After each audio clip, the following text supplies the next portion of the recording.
Good morning, everybody. Greetings. Welcome to the November 2025 Labor Market Insight installment from the Idaho Department of Labor. My name is Craig Shaw, and I'm the Labor Market Research Manager for the department and your host. This is our final installment of our Labor Economist webinars for 2025, and a very special one for us. Now to start, however, I'm going to briefly turn this over to the Director of the Idaho Department of Labor, Jeannie Revere, who's going to introduce today's webinar and our guests. Director Revere. Thanks, Craig. I was born and raised in rural Idaho. Growing up in Owyhee County, I saw firsthand the challenges faced by rural areas, but also the best parts of living in small communities. While I now live in the city, I still love spending time in rural Idaho. The 2025 Rural Report has been a year-long effort by Idaho's labor economists and communications team to examine rural Idaho communities and how they have changed over the past 2 decades. The report highlights some of the challenges faced by rural communities, but it also shows where opportunities exist. Well, a lot has changed in Idaho over the past 20 years. It's kind of surprising to see how much has stayed the same. I look forward to hearing from our panel of experts as they share their perspectives and discuss the changes we've seen in Idaho. The panelists for our webinar today include Sean Keogh, who is now retired, but served as a senator in the Idaho legislature from 1996 to 2018, and executive director of the Associated Logging Contractors of Idaho until 2024. Dean Cameron is director of the Idaho Department of Insurance. He also previously served in the Idaho Senate for 25 years. Mary Huff is the planning director for Owyhee County, a position she has held for 20 years. She's also a rancher with her husband and her daughter, who is the fourth generation ranching on the same land. Tammy Stringham is the executive director of the Lemhi County Economic Development Association, and Lisa Grigg, one of our 6 labor economists throughout the state. Lisa covers Idaho's North Central region out of our Lewiston office. Welcome to the panelists. I'd like to thank you for providing your voices and insight to our webinar today. I'm sure our audience members will find your perspective and experiences invaluable in the context of rural Idaho and the changes it has seen in the past 20 years. Craig, I'll turn things back over to you. Thank you, Director. So the 2025 Rural Idaho Profile, we're putting the final touches on the release, on the report itself, but the full report will be released this Friday, November 21st.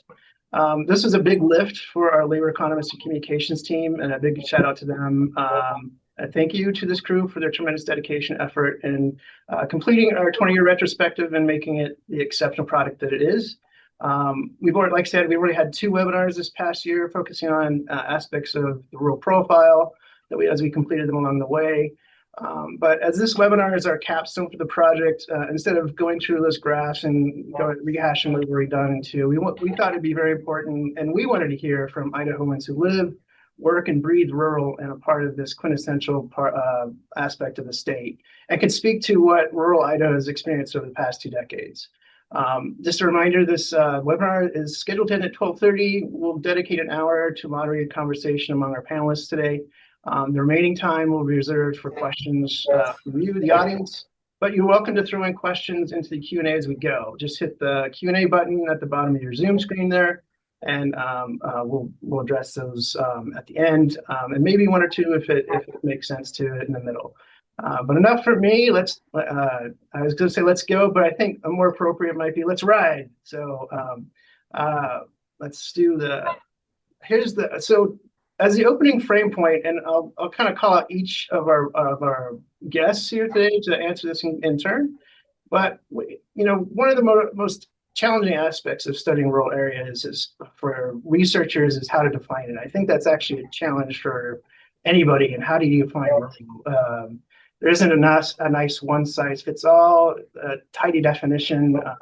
Even for Idaho residents, the sense of what rural is based upon experience. So you can have people that view different cities that are very large versus, it just depends on where you are in the state and what you view as rural. And as we ask these questions of our guests, we invite you to also contemplate your own perspective as well. So the first question, which is, what is rural to you? What comes to mind first? A place, a community, a way of life, or an economy? And I will start with Sean Keogh first. Sean. Well, thank you for this opportunity to share my experience here in Sandpoint, Idaho, rural but rapidly growing. I am not native. I grew up in a big city in the Midwest, but I moved here right out of high school. So I've been here since 1979. For me, coming from the big city, rural means wide open spaces, beautiful landscapes, forests. So a place, but also a community where we know our neighbors. We know so many people in the community that create um, a sense of being belonging, and it's a way of life as well for me. Thank you, Sean. Director Cameron, what's your perspective on that question? Well, first, a pleasure to be here with you. Always a pleasure to be on the panel with Sean. We've got to serve a lot together over the years, and I'll finish some of her sentences, and I'm sure she'll get to return the favor. I was born and raised in rural Idaho. I was born in Burley. I've lived in many of the communities throughout southern Idaho, including Meridian, which is where I live now, which was once rural, which was once more of a rural. I can remember going to high school through farm fields and chasing cows in Meridian, Idaho, which is now houses. So to me, what comes to mind first is a way of life. Rural means that you have the opportunity to be resilient. You know your neighbors, as Sean said. You defend each other, you help each other, but you're resilient. You're not reliant upon others or reliant upon necessarily resources to make things work. It is also a place. It's wide open spaces. It's opportunities that you don't feel trapped or boxed, or you have the ability to move about in a non congested way. So, Not non-congested way. What's that? What's that like? Thank you, it's Director. lovely. Yeah. All right, Mary. What's your thought on that question? Well, I love the question because I think it's so important in any of our contexts, whether that's economic development or planning, that we define when we're having these conversations, that we define what we mean. Because from a census perspective, it means one thing, right? And from industry, it means something. From planning perspective, it means something different. There were some studies that were done that asked people what that means, and when they provided a picture of what rural meant to them, it was all over the board. And so I think that we all, in our minds, have these very different things, and we can be having the same conversation, but completely disconnected, because what's in my mind and what's in your mind when we're talking about rural places are so different. So I love the question. The other thing I guess I'd say is that to me, rural places is exactly where I live. Wide open, very sparsely populated, working landscapes, right? There is some, and I say those lands are economic powerhouses. So people think it's wide open places and nothing's happening there and just waiting for development to get there. It's not. For us, it's very intentionally planned that way. And they're just rural landscapes where people are making their living off the natural resources. And that we should be planning very intentionally for those rural places. But thanks so much for the question. Thank you, Mary. And Tammy, how about you? So it's hard to go after all these folks because they express a lot of the same things that we have here and that I experience. I will add that on top of everything that everybody else has said is one of the things that I talk to people a lot about that are looking at our area for relocation or considering moving to a rural community. My belief is in these rural communities, one of the things that is huge to me is the benefit of time. I feel like living in a small rural community, you get hours and hours back in your day. As an example, when I go to Boise and, like a lot of us from rural communities, we go to town and we have all these things that we need to do while we're in town.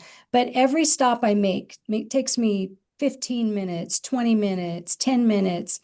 Here in town, in these rural communities, you go to the post office, you check your mail, you go get a cup of coffee, you go have a business meeting. All of these things take you probably less than 5 minutes to get there. So I feel like you just get all these hours of time back in your day. And so if I could add anything to this conversation, that's the thing that I love about these rural communities.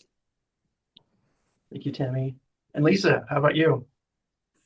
I'm going to actually attack this from a personal perspective rather than the research side. You'll hear a lot of my research side as we go on, but my first impression of Idaho was taking on a summer internship in Riggins with a whitewater rafting company.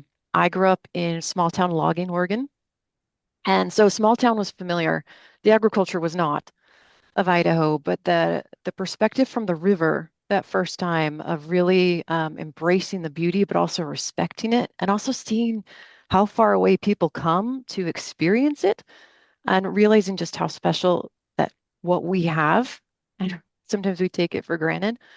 But I also want to say though that I live on 40 acres, and so a lot of rural Idaho I also think about as being very adaptable and being very self-sufficient. And so for me, for instance, I am more likely to see turkeys and deer and cougars than I am people where I live at the moment. For better or worse, I could do without the cougars and rattlesnakes, but we have them. Also, there's moments where you have to really think on your feet. And for instance, we have a creek bed that runs along our property, and one time we had a huge pile of logs it was a big mudslide that came down the canyon above us and totally took out our bridge. And I remember thinking, man, I'm so glad I have an excavator right now. I mean, who has an excavator if you're not a rural Idahoan? Um, but also, just, you know, realizing, knowing we have Executive Cameron here, Director Cameron, my property is located outside of any fire districts. And so it's also that sustainability of realizing that if something happens, I'm on my own. There's one way in, there's one way out. And honestly, that same creek bed I just talked about might be my saving grace if ever I need it.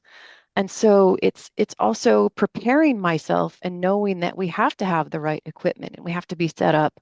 And that honestly, we have to continue thinking in our feet and adapting. Because otherwise the cows are going to continue coming through the fences and things. They're not my cows, by the way, but they find ways through the fences. Just things like that, maybe you don't think of creativity in rural Idaho as far as patents and trademarks, but I think it's everyday ingenuity of making things work and functioning with what you have. Thank you, Lisa. So just a couple more questions. I'll give you, I'll just sort out whoever wants to take it first, but then I'll assign, but if no one volunteers. But so there's two other questions, and you can pick which one you want to answer, or maybe it's a combination. But what's one observation about rural change in Idaho that surprised you over the past 2 decades? Or how has the state's rapid growth affected your experience of rural Idaho? And what does that feel like to you, having lived through the last 2 decades? So anyone wants to take that first, I'm happy to. I'll pipe in. So as the Treasure Valley or Idaho has grown so much, but for us, our closest neighbor is the Treasure Valley, Boise, Meridian. There are so many people. The migration that we're seeing as people come into Idaho, the Treasure Valley wants to get away and reclaim a little piece of what they used to know Idaho as. And so they come a little bit further out. And we're feeling the influx here with our small population as much as the Treasure Valley is, the influx there. Everybody kind of looks at that agricultural land because it's cheaper, right? It's a lot cheaper to come and buy ag land and then try to convert that into development potential. And they go, it's just one house. It's not going to hurt anything, but we have hundreds of people wanting to put just one house out in our agricultural areas. And that creates that sprawl that we see that for a small rural poor county that has 87% federal land, we just can't economically support that sort of growth. It makes our fire go out further, and they're all volunteer fire department on top of that. Our school buses have to run further. And so trying to explain that and having people think that you just want to stop growth, it's not at all that. We're just trying to be very intentional about what we can support and what our tax base can support. And so it really is, it feels like a daily fight. It feels like a daily defense. And it always comes to mind that old cartoon where they're trying to plug the dam that's, springing leaks, to just defend a way of life in a place that we are very intentionally planning for and want to see agriculture thrive, and also help support our small cities. Largest population here for Homedale is around 4,000, so still very small city. Help them to become community centers also, and focus that growth that way. But that's kind of what we're seeing. It feels a little bit under attack, but also trying to balance that so it's creates a good community and is sustainable economically. Any other comments? I think what Mary's describing is that push, and that I think our report kind of alludes to that, where a lot of the concentrated growth is around urban areas, and that's creating some outlying effects. Do the rest of you have that similar experience where rural is seeing effects from that urban center growth, and as people push out from as those metro areas grow? We're certainly seeing it here in the northern section of the state.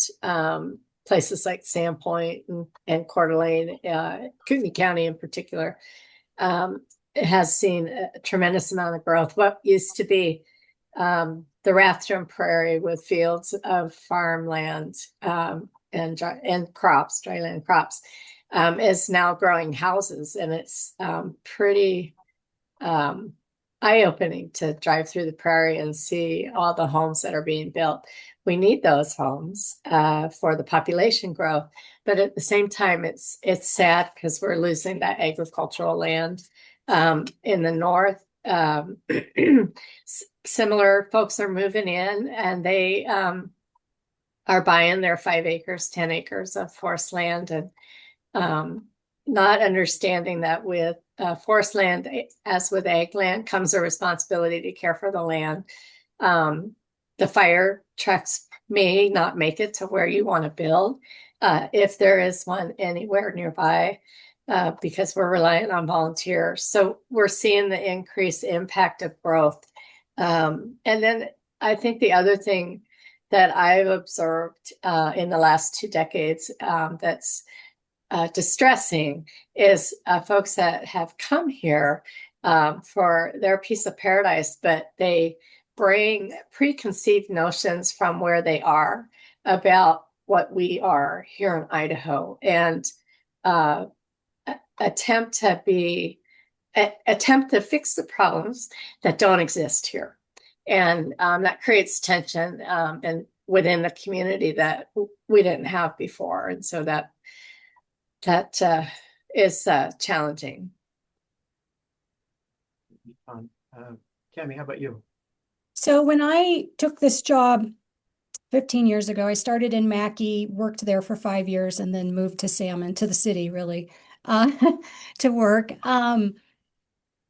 When we would work with Department of Labor and talk to their labor economists, our population was projected to decline by like 10%, which is really interesting because our population has grown here. And what I feel like there's this phenomena, and I don't know if other rural communities share this, but here in this area, we get a big influx of people. The population doesn't grow huge, but it grows a little.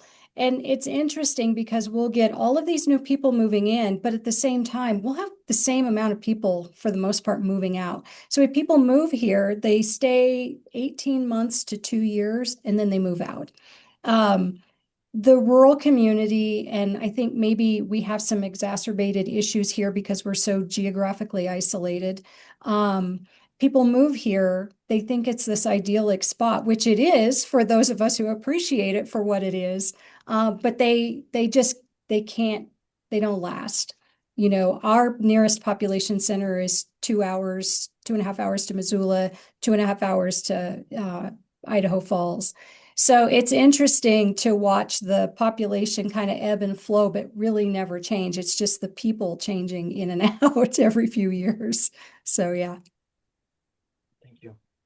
Director Cameron, how about you?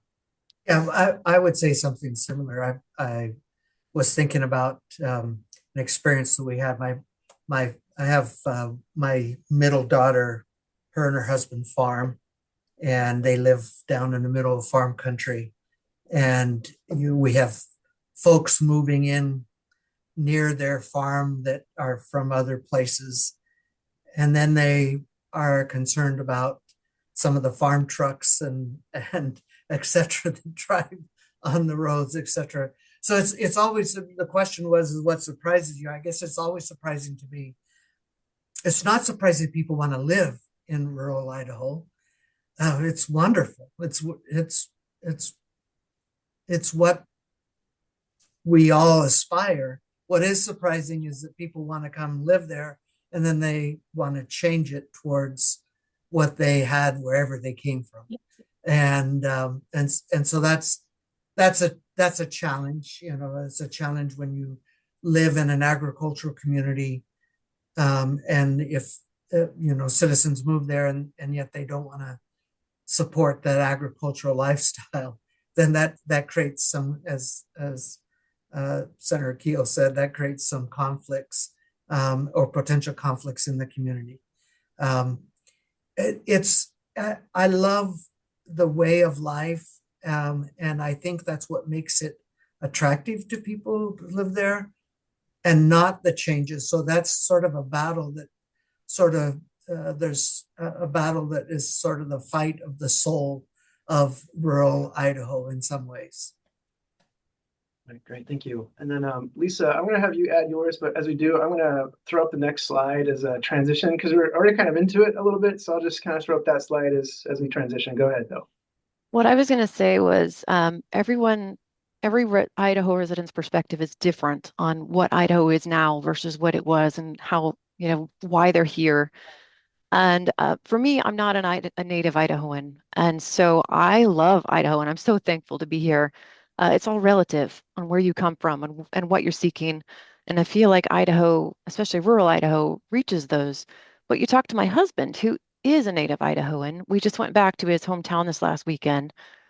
And he comes back and he says, no, the rural Idaho I know does not exist anymore. It used to have so much open space where you'd have, houses would be miles apart. And he talks about snowmobiling into Yellowstone National Park. And I mean, it just really using the outdoors as your recreational playground every day.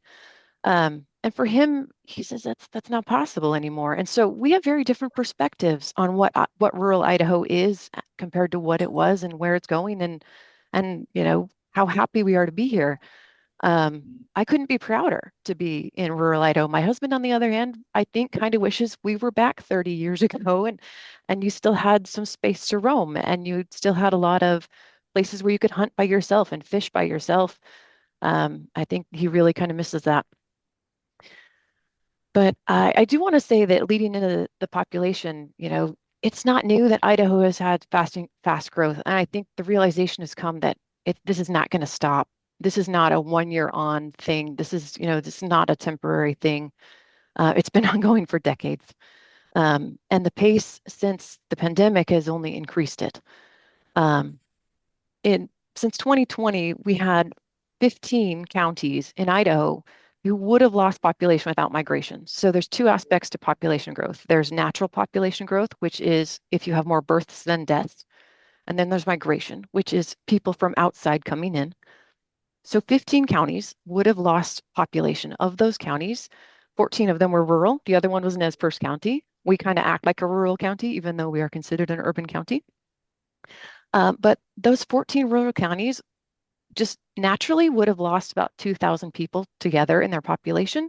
Instead, they gained 20,000 new migrants into it. And I'm hoping that we can kind of talk about how that just significant, it's a flood and a tidal wave in some areas, You know, when you're starting to look at demographics, you're like, man, we're not having any babies born. You know, our schools are going to get smaller, and then suddenly they're bursting at the seams.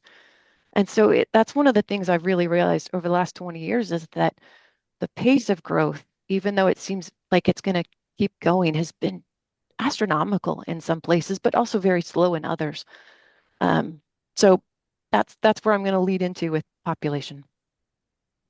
Thank you, Lisa. So with Lisa alluded to a couple kind of data points that we had some questions for, but I think, and we've already kind of addressed some of these questions with the lead up in terms of how the rural cultural identity, but you're still welcome to speak to those things. But I think for the two questions I have here is, are you concerned with any of the unintended consequences? And I think we already spoke to that already, but is the growth offsetting any of your concerns for rural? And then in addition, we're seeing an older rural population with smaller families as part of this, as people select rural that want to retire, and also just in terms of where people tend to migrate to. Do you see any challenges for the population there with healthcare, housing? And then with that, are there stories or any examples that you think speak to rural Idaho's strengths as it changes in this regard? And we'll start with Tammy first this time, if that's all right, Tammy. Yeah. So it's interesting with the people moving here. I think one of the things that I've seen is the more people that we have move here, there's a lack of assimilation into the community. So it's 2 years ago, Professor Jaap Vos, I think from University of Idaho, did a fantastic presentation on the demographic changes in Idaho. And he was so spot on with that, is that the people, and it's not bad or good, it's just different. But many of the types of people that are moving here, they don't understand the culture of the community. They don't understand the rules around hunting. And unless you're in Idaho, you don't know all the rules around hunting. And then some of those rules are unwritten. And so we have a lot of that. The other thing that I've noticed in our community in particular, and I can only speak to that, is that it seems like we have two types of people moving in. Most of them are all fleeing somewhere else. They move in, and we have one type of person that moves in, and I think Dean alluded to this, is they try to bring with them and think that they can bring with them the things that they thought they could fix in their old community to our new community. And so they're trying to fix things that they see wrong, but now because they come from somewhere else, they think they have the solution. And people just don't appreciate that in these rural communities. And the other type of people that we see come in is they have fled because of taxes, whatever the issue is. They come to rural communities like ours, and now that they're here, they want to put a stop to every bit of growth, taxes, anything. So they don't even want this natural, growth. We all have to grow. We all have to, fund new infrastructure, those things. And so they want to put the stop to everything. And so it's really interesting that you get these two sides of the community, the folks that want to fix everything and the people that don't want anything to change now that they've made it. And so they make it difficult for the community and the culture to remain. Thank you. Director Cameron, any thoughts on those? Yeah, so a couple of thoughts based on what Tammy said and what Lisa said. A couple of thoughts were kind of going through my head. I'll go back to a little bit to what Lisa said. While there may be some differences in opinions of what rural Idaho is, most Idahoans know what it was and what it feels like. And I think what you have is a couple of combinations going on. I really like what Tammy said. There are those two distinct types of folks that are moving. But two things that I've noticed in particular is one is we have societal changes going on that's impacting everybody, regardless of whether they're rural or urban. It used to be you knew your neighbor, wherever that was, whether that was urban or rural. That's not happening today. It used to be that, the community in large part would go to church. They knew their neighbor, they'd take care of their neighbor. And if anything, in rural Idaho, that still happens to a larger degree than urban Idaho, or urban parts of the country. But the advent, it used to be that, when I was growing up, you got to know, young ladies, and you went out on dances, and you would be out on your bike, and you would be outdoors.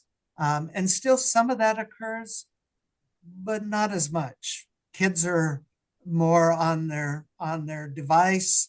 They're on Facebook. Their friend community is a Facebook community and not their neighbors. And so that's a change in society. It's not a change in just rural Idaho. We've also noticed, at least from our perspective, and getting to regulate the insurance community and seeing the issues with insurance in rural communities and wildfires, et cetera. We've also noticed that there was a dramatic shift from COVID moving forward. We had more people that started wanting to live because they could work from anywhere now. They didn't have to come into the office. So they wanted to live out in the wildland interface, or they wanted to live out in rural Idaho. The access to internet and to the world, which was maybe not available as much in rural Idaho, now is just dramatically changed. The last thing that I would say is that, what I still really love about rural Idaho, and I mentioned it at the beginning, is its resilience. Its desire to take care of itself and to fight its own battles in many ways. I can remember in the last couple of years we've had to go out on a number of wildfires, and we went through a horrific season in 2024 where we burnt 1 million acres and lost 200 structures, 40 of which were homes.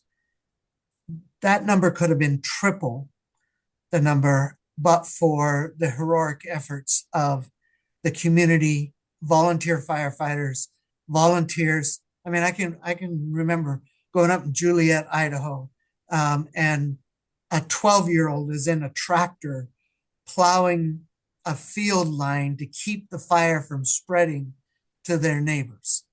That's rural Idaho, in my opinion, where you are doing, you're taking care of not only yourself, but you're taking care of your neighbor. And some of that, I don't know what the right word is. Some of that sentiment, that desire, is not necessarily brought in by those that have moved into the community. They're not quite sure. Not that they're resistant, but they're not quite sure what to deal with that. They haven't had that where they came from, and you were considered a nosy neighbor if you were putting getting into their business, and now you're here, and all of a sudden you get to deal with that community. So those are just a couple of thoughts based on previous comments. Thank you, Director. Mary, how about you? Well, I just find myself sitting here saying yes, and I see us all nodding that those are similar across all of our communities. Tammy had said it earlier about, when you go to the post office or do these things, it takes so much time, but so much of that is because you run into people, and their families, and you ask about their kids, and there's such a strong sense of community.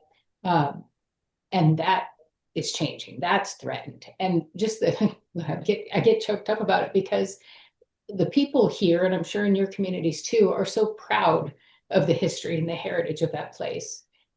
And when people move in, they don't necessarily see that. I don't think that they want to undo it. They just don't have that history of our ancestors who, homesteaded this land and made it what it is, and why there's that pride in it, and the choices that people make to work in agriculture and forestry.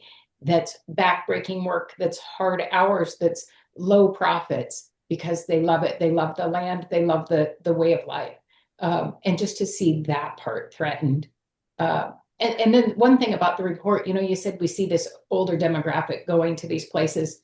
And I thought, well, to me, that was just a light bulb. Well, of course they are. They're trying to go back to what they know and they love, right? That they're losing in other places. Because why would somebody in that stage of life move away from healthcare and move away from convenience? And that to me is, it's sad, it's nostalgic, but that's what I think is driving a lot of that too, is to reclaim, and so much of that, just all of us trying to reclaim that piece of being able to hunt and be out and not run into people and have some quiet and some solitude. So not to be a downer, but Idaho is such a neat place, and their rural places are worth preserving and being intentional about, and focusing our growth where we can really have it and thrive, and have thriving community centers where we can go to the opera. And I'll tell you right now, those people from the Treasure Valley are using the public lands as their playground still every weekend. We see that, and it's an influx. Our sheriff's department struggles with how to keep up with that. I know that the Bureau of Land Management does as well with their rangers. It's a balancing act for sure. But we do see the influx, and they think, I guess I'll say that one thing that I see that is heartbreaking is the amount of trash that the recreators throw out, and they think that they're out there in the middle of nowhere and nobody's going to see it, but we see it. I regularly patrol trash on our roads because I hate to see it that way. So anyway, that's what I love Idaho. Thank you, Mary. John, why don't you close out for this question? Well, thank you. I tie back a little bit to what Lisa said about population change, and looking at the census numbers in the last election cycle, I realized that in Boundary County, for example, the out-migration was interesting, because that meant a lot of folks that grew up there, some multi-generational, were leaving, but they were more than replaced. And it was almost, when you looked at the numbers, it was almost like there was a complete turnover of people in that particular county. And some of that, and that has brought change in terms of the folks that are here. The aging population, you saw that in the numbers in the report as well. They're really skewing 65 and older, at the numbers I saw. And that changes the fabric of the community, and our economy in the North has shifted. We still have an agricultural base in Boundary and Northern Bonner, and to a degree in Kootenai and Shoshone. Forestry and logging is still very prominent, but we have also diversified our economy as well. And one of the things that I see with the migration in is the expectation for services. So restaurants, hotels, that kind of thing. So I'm starting to see a stratification in our community where we've got the haves and the have-nots. And that is a challenge that we're going to need to address in our end of the state. And I think in some other rural areas as well, where we're seeing that migration in from other places, and there's a desire for some level of services that we may not have had before. So that will change, is changing the structure, the texture of the community, but also on the positive side, some of the opportunities that rural Idaho offers is a friendly, I'm not sure what the right word is, but a place where whether you're from here or you're moving here, it's friendly to open your business. You've wanted to open, fill in the blank.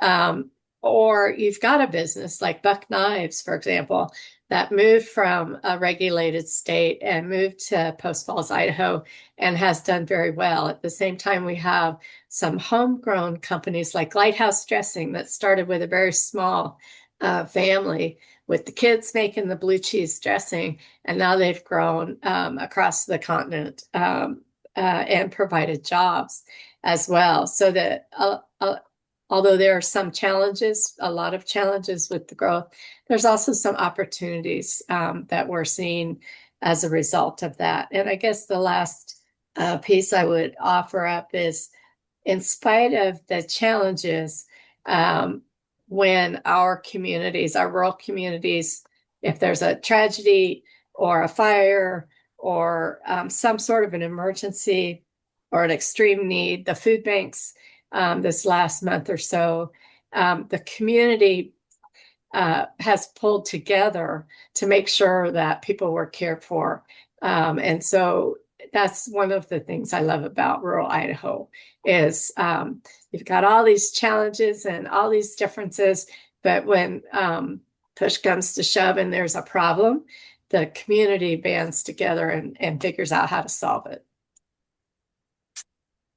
I just can I tag on to that a little bit? So I also think an opportunity with all this migration is diversity. I think that we're getting a big mix of ideas and opinions and backgrounds, and I think that's fantastic. But I also want to say from a labor point of view, this extreme migration has really led to labor shortages in every single industry in Idaho.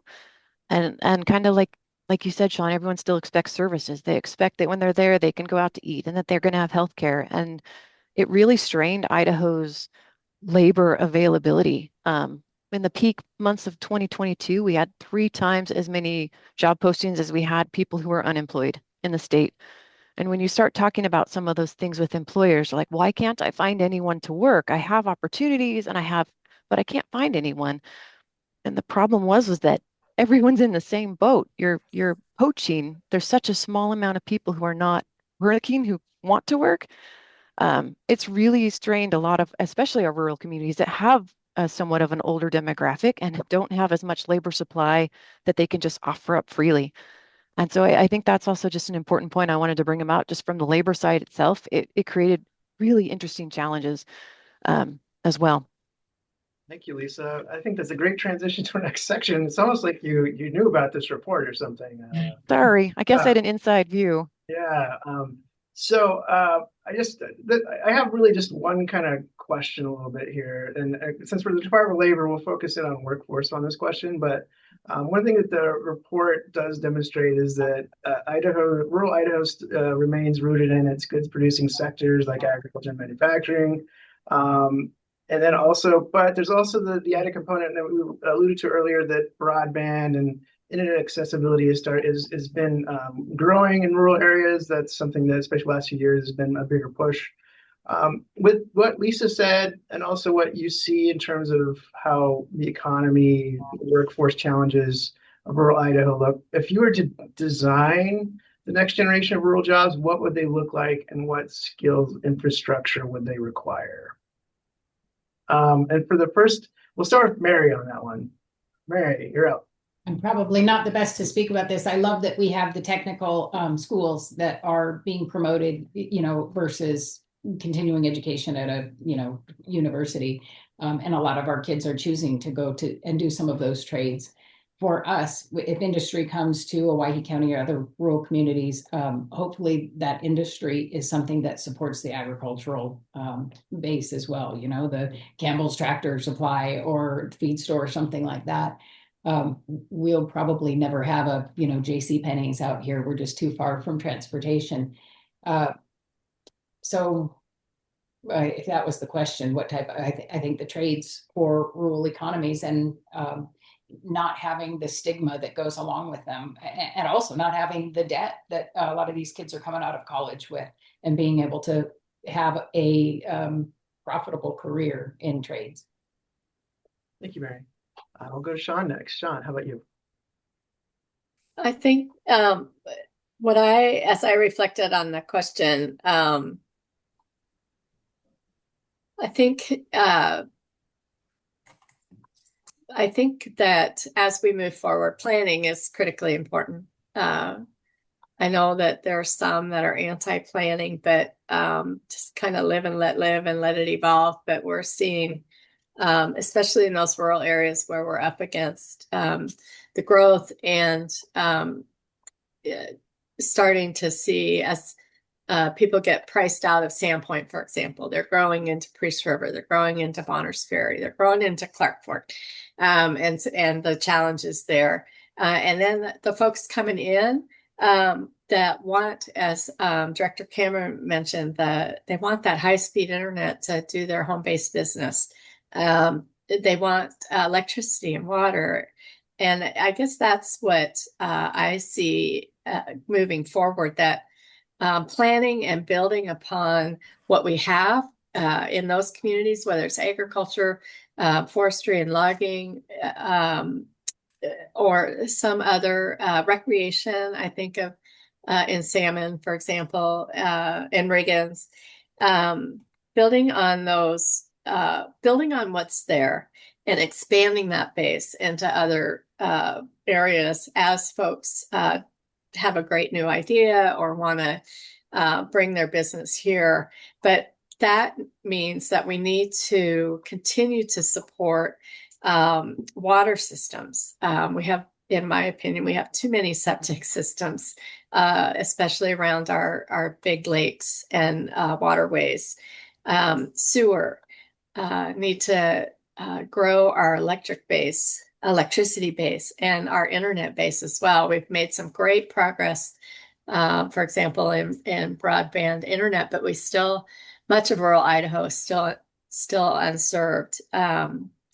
And then transportation and schools as well. So I think those are all critical infrastructure pieces that we need. I agree with Mary on trades training, and I'm heartened to see the leadership of Superintendent Critchfield with support by Governor Little and the legislature to launch program.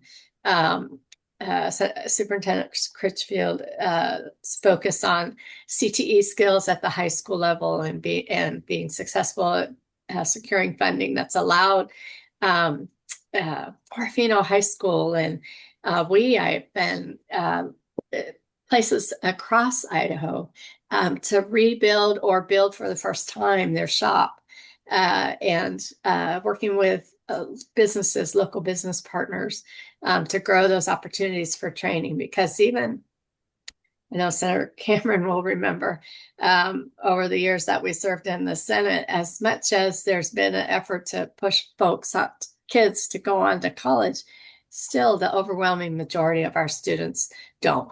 And so I'm heartened to see the efforts we're making in the education arena to provide our kids those trade training opportunities. So. Thank you, Sean. Director Cameron, you're up next. Yeah, I just want to say ditto to everything that Sean said. I think it's incumbent upon us as we look to the future, I think it's incumbent upon us to prepare. And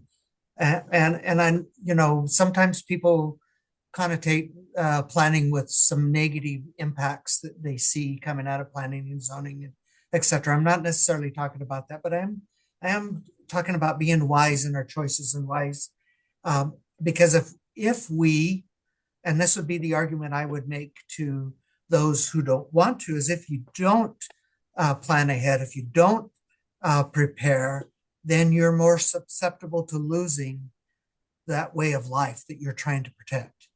And so there is a way, I think there is a way for rural Idaho to remain vibrant and to remain what it was and what it is, and still take advantage of the future.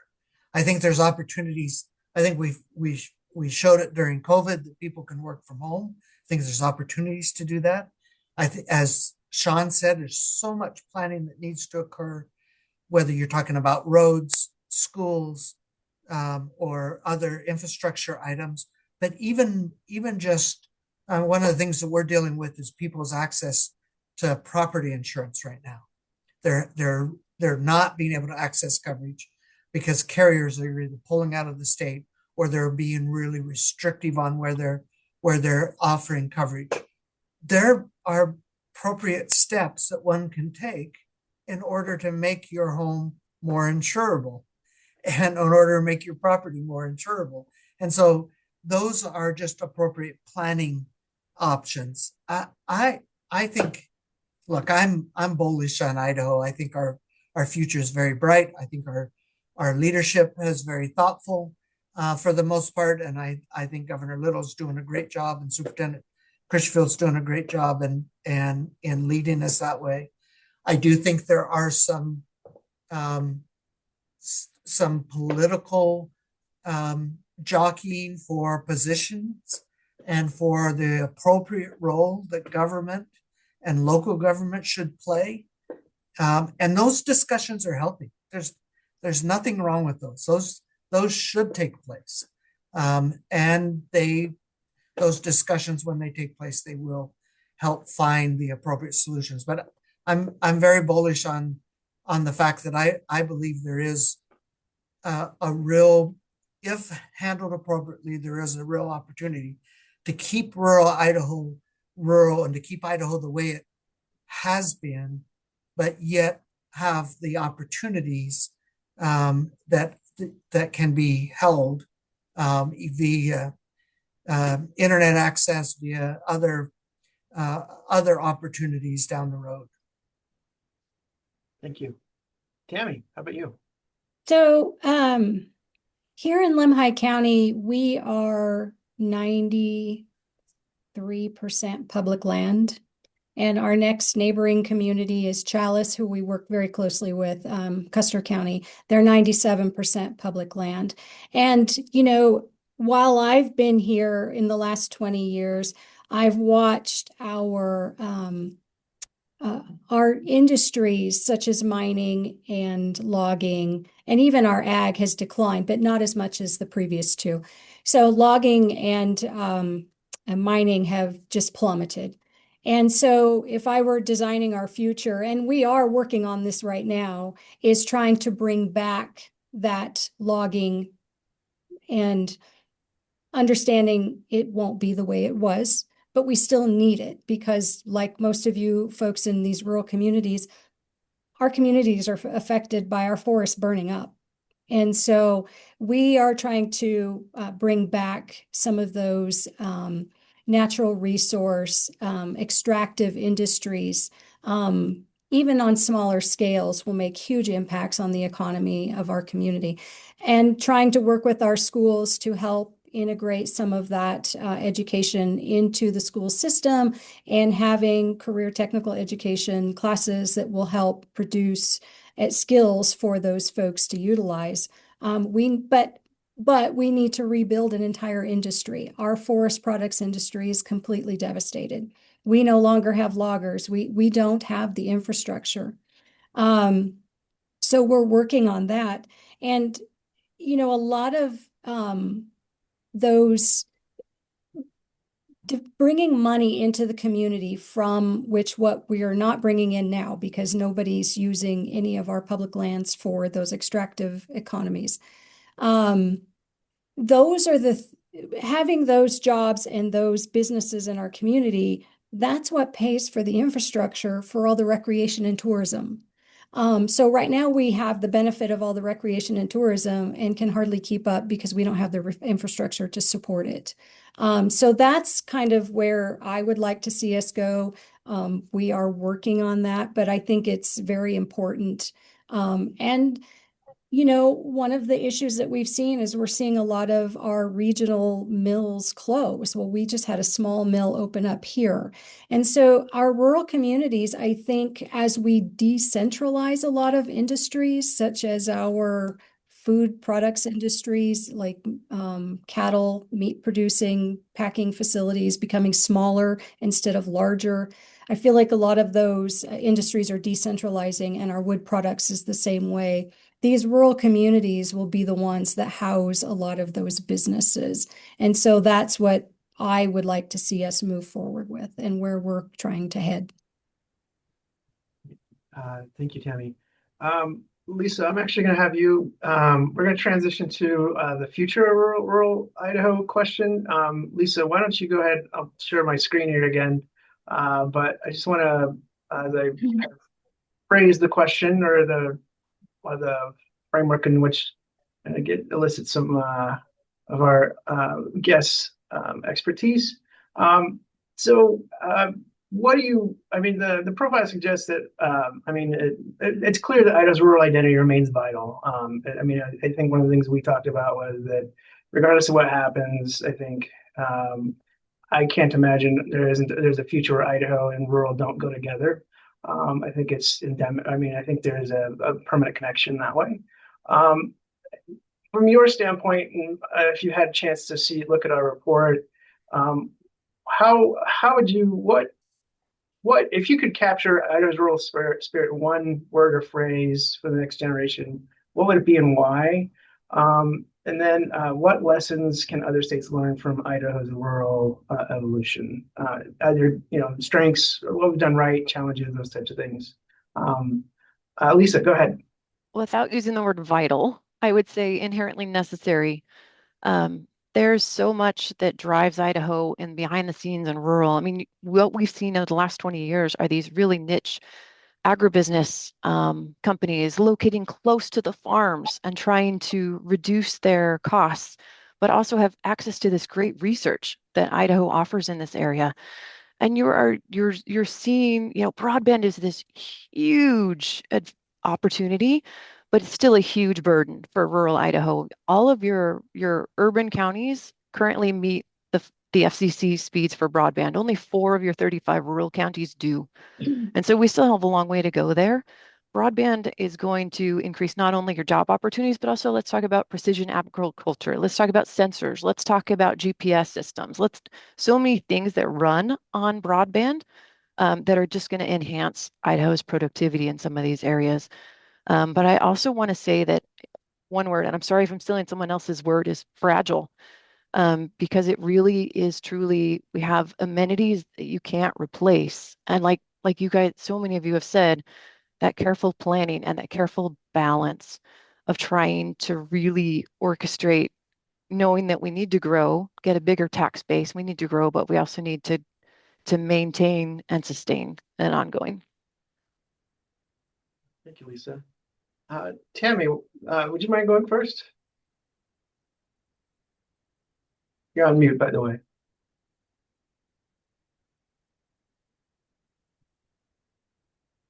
Yeah, so some of the things that I see, for us, housing, we lack capital, both human and monetary. So that's a big issue for us. I think one of the things that I find really interesting, and this is a struggle that I have, is broadband in our community. While I believe in bringing broadband into our community, we are actually pretty well set up. It's when we get a little further out into the areas that it's not, it's a little harder to get. And because of where we live, we're up against the mountains and it's very difficult and incredibly expensive to bring broadband in. But I also struggle with this balance of where should we not have that kind of coverage? There should be places where you can go and unplug and get away. And we're already seeing problems with this on our river trips. We have 6-day river trips through the wilderness that take off out of Salmon and out of Stanley. And they're starting to see issues with people bringing their phones. And then because of the GPS, I think in the phones now, they can have communication. And so it creates tension in these river trips where people have come to unplug and you've got the guy next to you on his phone. It's like, what are we doing here? So I'm always struggling with, what we want the broadband, we need the jobs. I understand the total, agriculture and the need for all of these things, but it's this balancing act of how much is too much? And I feel like we are one of those communities where we should be the place where you can come and unplug, because that is authentically who we are and where we are within the state.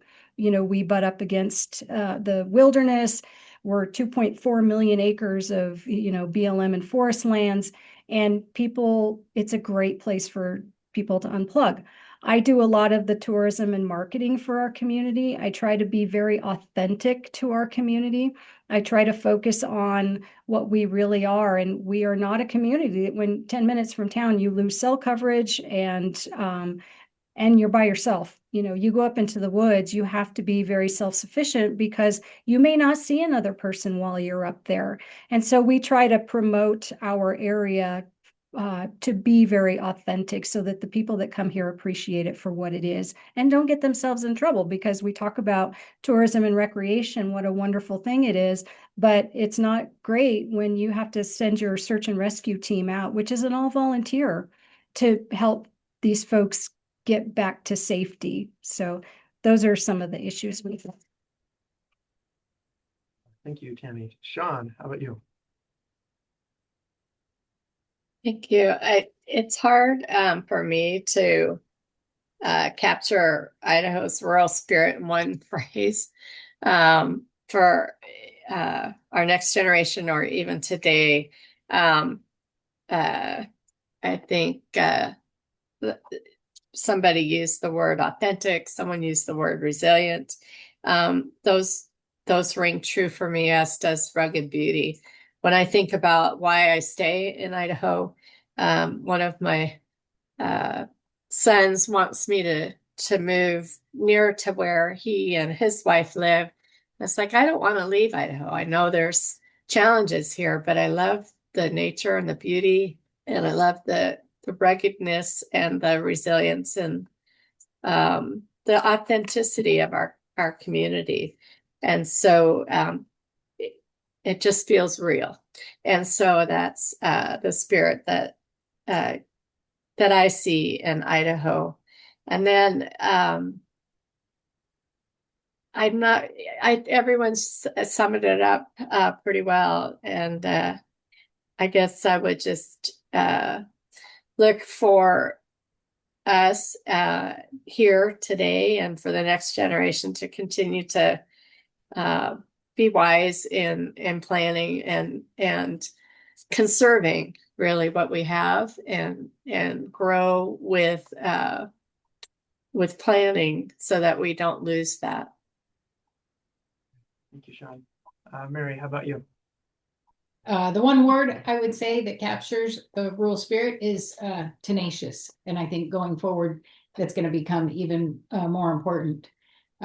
Tenacious about preserving their way of life and also getting involved. It's really easy for rural folks to sit back and not have the time, especially if they make their living in agriculture, and to think somebody else will step up and fill those roles. But as we see that population change, those people often are running for office too, whether that's local offices or state offices, which will shift the climate in Idaho and lose some of that generational knowledge that goes along with what this place is. And I think Sean said it earlier, people coming trying to fix a problem that we don't have, or at least in our mind, we don't have. So tenacity is what I'd say. I think when I think about agriculture and going forward, ag is always going to be a little bit dirty, a little bit smelly, a little bit gritty. And in my mind, it's not a spectator sport. But when I see people move in, and whether that's from the Treasure Valley, and I'll say more city or urban folks, they want to make it a spectator sport. And it almost always turns to ag tourism. As an ag producer, no, thank you. No, thank you. Maybe in the wine region, that's something, that lends well to tourism, but not, I don't know. I just hate to see Idaho go that way. And it so quickly turns to, oh, good, let's have ag tourism then and call it something different. The working landscapes need to be working landscapes where big tractors move and slow people down, and it's inconvenient and dirty and messy. So I just kind of get that plug in there. Policymakers, how they could help support rural communities. We have the Local Land Use Planning Act, which is what all planning and zoning operates under, Idaho Code. More and more, we're seeing a shift of that taken to the state and more state level planning. We've seen it with mining. We're now seeing it with the ag protection areas, good or bad. We're just seeing the state take a little bit more of that control and take it out of local control. I think that can end up being a threat down the road if we lose some of that local dynamic of we have the luxury of saying who we are and getting to define what our communities are. So it'd be a shame to lose that. And the report, you said, what did it miss? The only thing I just wanted to say, and I kind of talked with you about this a little bit, Craig, is that when I read the report, and the overall thing was rural Idaho is not getting its fair share of the growth. I mean, we're seeing that happen more in urban places. And as a planner, I think we did it. It's working, right? We're directing that growth to where we can support it and where we have services and where it's not going to be a drain on our other existing taxpayers. So I loved that. And maybe I think that's a little bit of a shift between the economic folks and the industry folks and the planners. But I love that we're all sitting here. When we first all got together, I said, wow, I don't really know any of you. And that we're having these conversations and that I see so many heads nodding that we're all experiencing the same things. This is great that this conversation's happening, and just thank you for that. Thank you, Mary. And thank you for that question. That's one I was going to ask later for everyone too. So what did we miss in the report? So thanks for hitting it early on that one. Director Cameron, how about your thoughts on that? Yeah, boy, I think one of the troubles with going last is, as Tammy said, is that all the good things have already been said, and they have. I think all four of these ladies covered it very well, and I love the rugged beauty and the authentic and the resilient and the tenacity. I love those descriptors. I think they're wonderful. I can remember, I'm old enough, I can remember when there used to be the phrase that Idaho was what America used to be. And that certainly in my mind still holds true.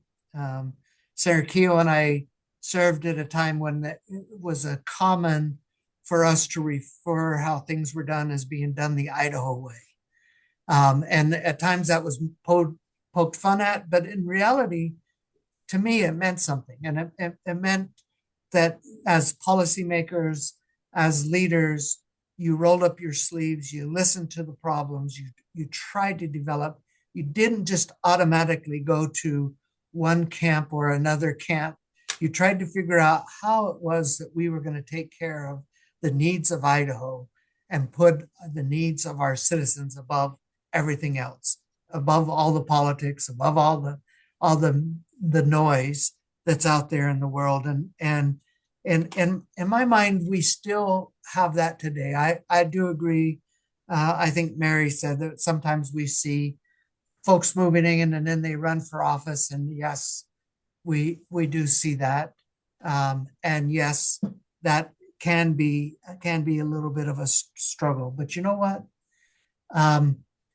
There just isn't. I get in my job, I get an opportunity to go around the country quite a bit and in other places. And everywhere I go, there are challenges. And everywhere I go, I'll take the challenges we have in Idaho every day over the challenges that I hear happening in other communities and in other states. So there are challenges, and that's fine. I think that's why this discussion is appropriate, and hopefully it generates some discussion as the report comes out and generates some discussion with others as they try and figure out what's best for their little piece of the community. And the other part is what is good for Lemhi is not necessarily what's best for Cassia County or Hawaii County.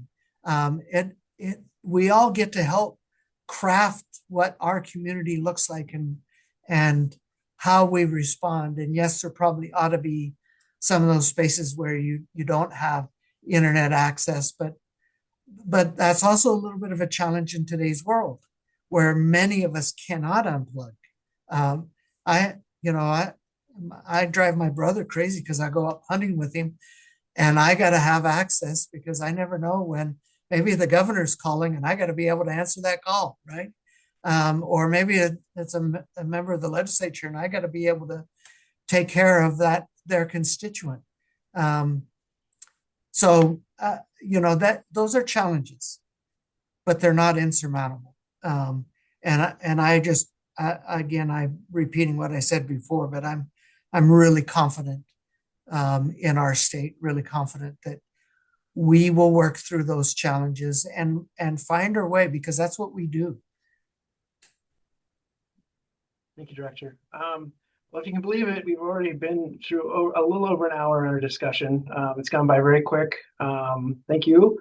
I think we'll transition to questions. We only have a few. And if you have any questions for the audience, if the audience has any questions they've been holding on to, now's the time to throw them into the Q&A. Some of these questions we've kind of addressed a little bit, but I'll rephrase it and ask it. Basically, it's you kind of mentioned already in terms of as people, the in-migration and new residents tend to want to bring their own culture a little bit, or impose their own way of life on the location they're moving to. This person is from Alaska, and they've seen that as a problem where they're from. Is that something that, as you mentioned already, is that something that you see as a persisting problem? Is that something anyone would care to address again? And if anyone just wants to answer, we can probably just have one person address that if they'd like. Any volunteers? I think it's a persisting problem, but I think it's human nature, because we see it even from Idaho. People say, well, in Ada County, I can do X, Y, Z.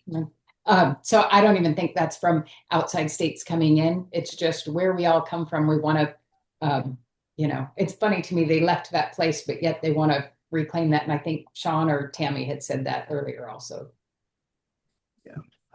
And then also with the growth that you've seen in the rural areas, are you seeing, and I think the question is more about poverty. They're asking about people begging for money on street corners, but I think, have you seen levels of poverty increase, any kind of challenges for the population, as I think Shauna had mentioned too, like the kind of divergence between those that have and have not.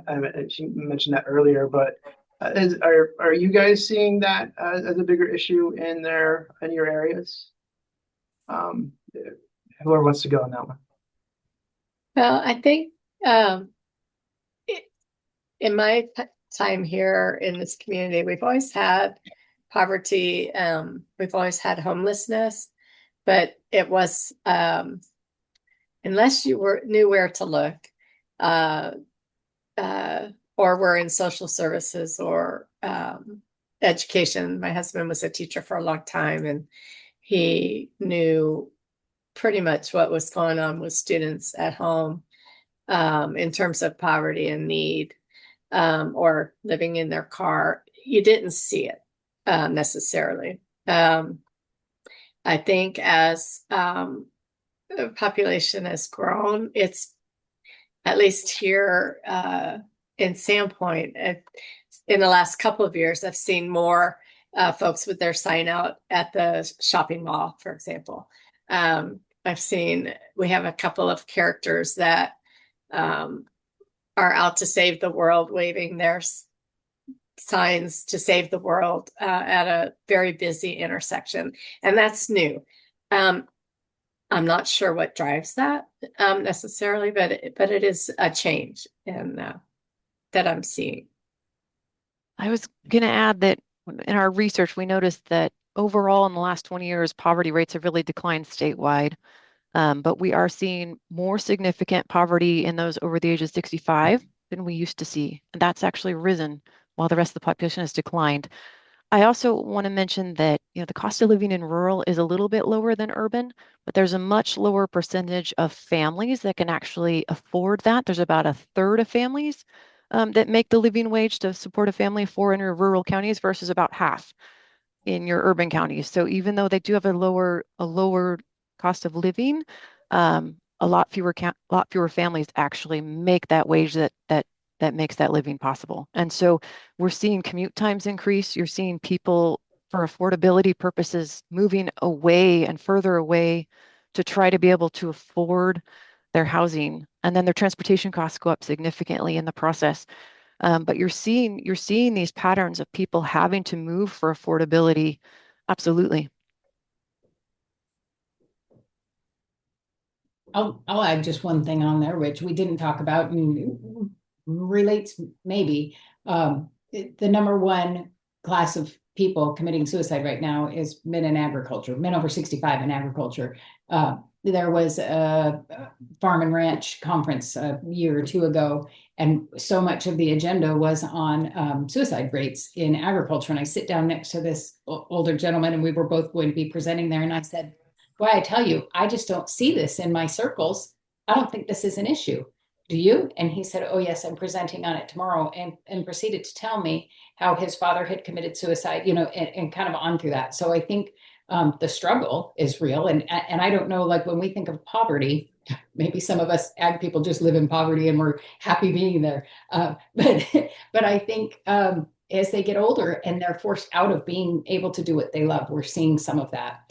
As far as people on the streets, here we don't see that. But what I do see is in the little Facebook community groups, if we have somebody walking the street that's on tough times, and I think Sean alluded to this, the community comes together and says, "Hey, what's going on with this guy? Let's get him help." And within hours, that person is taken care of.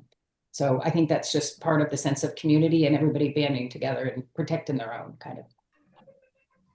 Thank you. Our next question is a little imaginative, but it's going to be important at some point. What do you see as the impacts of artificial intelligence on rural Idaho communities and economies? Whoever would like to take a first stab at that is welcome. Well, I'll jump in a little bit because we're seeing it. I don't know that it's going to impact rural more than urban, but it's impacting everybody. And it's, again, one of those social changes that's there. I mean, we're seeing it. I'm familiar in the insurance industry. We're seeing it in the insurance industry as to underwriting, as to fraud detection, as to all kinds of different steps. We're even seeing it where in billing codes from a provider where they're using artificial intelligence to help develop what they thought they were doing. And so now we're seeing artificial intelligence on the opposite side where the insurance industry is trying to read to make sure that they're not being billed for codes that didn't take place. So we are seeing fairly dramatic adjustments nationwide, and those are things that we'll have to be aware of. Obviously, it probably is a little more challenging in rural communities because of, as we talked before, some of the older populations moving back into more rural communities that aren't as adept or used to it. But we are seeing lots of, almost every industry is being impacted in some way. If you can think of how it's being done, it's being impacted in some way. It's pretty interesting, and it'll be interesting that I don't know if Tammy or Mary have had this experience, but we're seeing artificial intelligence actually help people plan their vacations, decide what they're going to do, where they're going to go, and how they're going to do it. And it'll be interesting to see, because all of that intelligence is only as good as the inputs that are in it. So it'll be really interesting to see how that transpires. And Mary said earlier, and it made me smile because of some experiences we've seen where folks move into a community expecting one thing, and they find out that agriculture is dirty. I think it's the word you used, and smelly, and that's true. I always used to tell my kids that's the smell of money. And so, it's interesting if artificial intelligence will help people pick the communities they live in the future. I think those are all realms of possibilities. So it'll be interesting. Thank you. Go ahead, Tammy. You had your hand raised. Here in our community, I think as an example of AI that's been really incredibly helpful to us is one of the issues that we've always had is a lack of capacity for grant writing and that sort of thing. There's, like these rural communities, you got like less than 10 people that do all of the community service work, so to speak, in the community. And as being an economic developer, I'm part of that, 5 or 6 of groups of us that are doing this. So there's a small handful of us. We know those grants are out there, but none of us have the capacity to go after them. And so I'm seeing, and not only that, but we have a lot of really small groups that just simply don't even know how to write a grant. So what I'm seeing, and I'm using it myself, is AI is helping us write those grants. And I know other people are doing it. I always feel like I'm still cheating when I'm doing it, but it's just been such a tremendous help. It just recently helped us get a very large grant to work on our planning for our wood products, rebuilding and revitalizing our infrastructure. I would not have been, it would have taken me months to write that grant on my own, and I would have had to have a lot of help with it. And I was able to pull that together in a short amount of time, and we got the funding. So, I mean, I'm just seeing more and more and more of that in this rural community anyway, that's been so helpful. I just want to add to that I think that the stage that AI is at, it's going to be more of an augmentation to your current processes, but it's not going to be a replacement. And those people with AI skills are still going to be needed in your rural communities. They're going to be highly sought after as you're looking at advanced manufacturing, as you're looking at aerospace, as you're looking at so many of our niche industries. It's really, you think of it as an electronic teammate. You still have to kind of know and function and watch it, because even when we've asked it questions, it gets things wrong. And if you don't know your data well enough, you're going to blow right past it and you're going to have bad data. Trash in, trash out, right? But there's also great opportunity there, like Tammy said, for efficiency. And so if you think about it more of its augmentation rather than replacement, I think that's really the way to approach it in rural Idaho at the moment. All right. Well, we've only got a few minutes left. I think I'll close the questions, except for we have one that thank you all the panelists and for the webinar.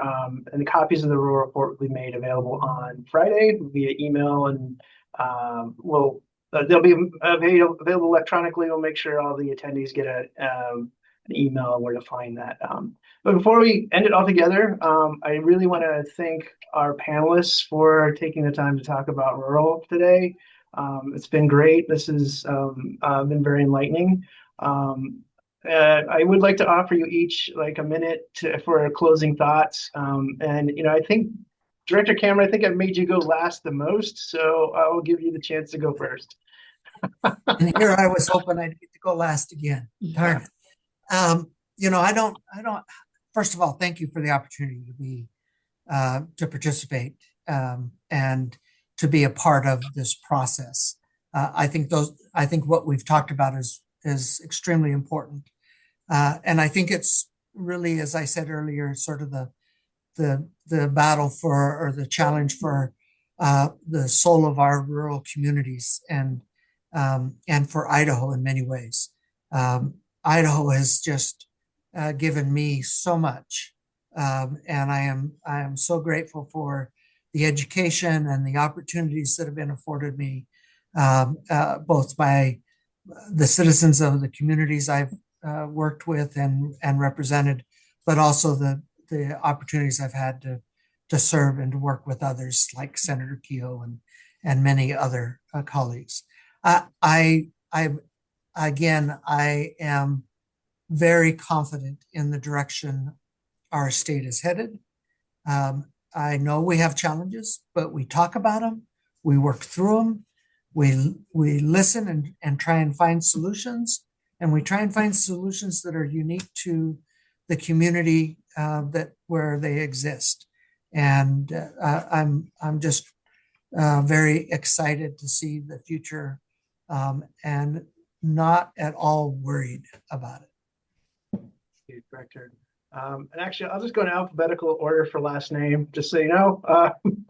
Mary, you're up. The last things I would just, again, thank you for the conversation. I love that we're doing this. I hope it can continue. I'll put a plug in for the governor's December 18th Ag Summit, where more of these conversations will be happening. And I don't know if we don't have a link for that yet, but when it comes out, I'd encourage everybody to do that, attend there. But just thank you so much for the conversation. I really appreciate it. Thank you, Mary. Sean. Thank you. I also am appreciative that I was given the opportunity to participate in the discussion today. It's been great. It's always heartwarming to visit with folks around the state and see the good things that are happening. For me, I would say rural Idaho is important. For me, it's about the people and the land itself. It really, in my mind, is the soul of our state. And my advice, I guess, to Idahoans is growth is happening, will continue to happen, and planning ahead is critical, as is open conversation and communication and conservation of these values and of the land and of our communities is critical as well. Thank you again. Sean. Tammy. So thank you for the opportunity. I'm not going to try to do a speech here because you guys all said it best already, but I will give you a little anecdote in our community that I absolutely love, and I hope it never goes away. And maybe you guys have this in your rural community, is when we had 3 sawmills here in this community up until the 80s and 90s. And there's a noon bell, a noon whistle, and that signified lunch, but it was also a test because that same bell was the alarm that went off for the volunteer EMS firefighters, mostly firefighters.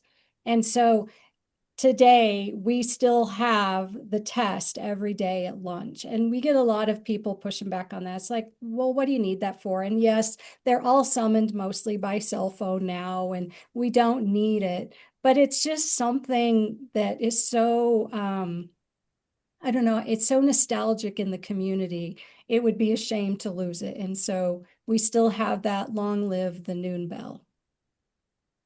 Thank you, Tammy. That's a good anecdote. Thank you. All right, Lisa, final word. I just really wanted to thank everyone for your passion and insight. I am humbled and honored that you made time out of your day to join us. And I really think the future vitality of Idaho is so promising. But again, you can't separate it from the state itself. If rural Idaho's vitality drops, so does Idaho's. I think we have unparalleled amenities here. We have really low crime rates, education. We're increasing accessibility there in your rural areas with your CTE programs and your apprenticeships, Idaho Launch even. But I think with this big transition, we've hinted a lot that community engagement is maybe that piece that we're missing, and that will come back. And I truly believe that that will happen, and that these new residents will start to really see how important protecting their community is and going in the future. But I hope this sparks a lot of discussion around the state, and I look forward to seeing where this goes. Thank you, Lisa. And I'd like to echo her sentiments and appreciation of our guests that took time out of their busy schedules to speak to us for a full 90 minutes about rural Idaho. That's 90 minutes is a big ask, so I really appreciate it. But without further ado, this brings us to the close of our webinar. This is our last webinar of the year again. We'll have another one of our Labor Market Insight in January. We'll announce the date and topic here soon. I'd also like to remind everyone that the Idaho Department of Labor offers many services, which includes free access to labor market information, which you can get to at lmi.idaho.gov. I'd also like to remind everybody about Idaho Launch, and if you're curious and want to investigate more about it, to go to idaholaunch.com to see what it offers you and what it does for the state. With that, I will say thank you for attending, everybody. And again, thank you, our guests. I'd like to wish everyone a very good day and a most excellent holiday season. So thank you, everybody.